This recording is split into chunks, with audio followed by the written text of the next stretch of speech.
sa isang luma at abandonadong paaralan, nakatira sila Tatay Sever ngayon.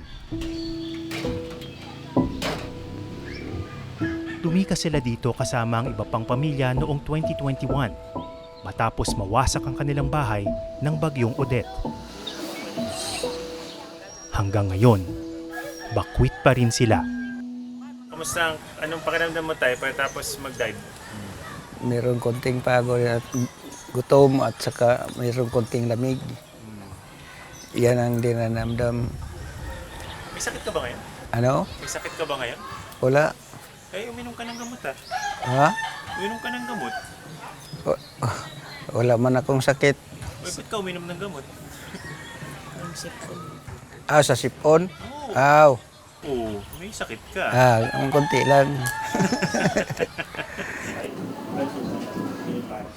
Dito po kami naglalaba. Tapos ano naman namin dito kasi wala kaming Walang drain. Walang drain. Pagkatapos So nililimas nyo na lang yung tubig. nililimas na lang namin. Tapos dito na lang kami nagluluto. Gamit na lang kami ng panggatong namin. Ako pang nanggagatong doon. Pumapasan ko pa. Ano po ito? Karton lang? Hindi, yung mga kahoy na naipuna ng kahoy. Oo, yung sinisiba ko kasi ako ang nagsisiba. Akin talaga lahat. Lahat akin.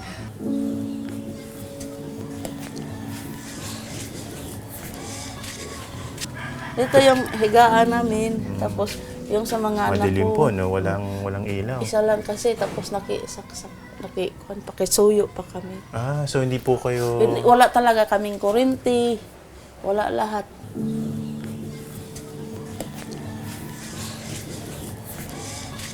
Tingin niyo po ba makakalipat pa kayo ng bahay? Iwan ko. Hindi ko po alam.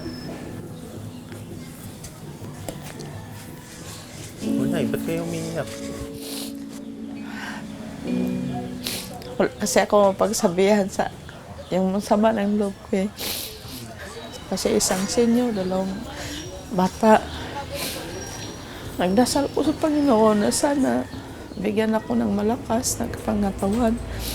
Yung inisip ko sa ngayon, yung anak ko na 2, sana makapagtapos.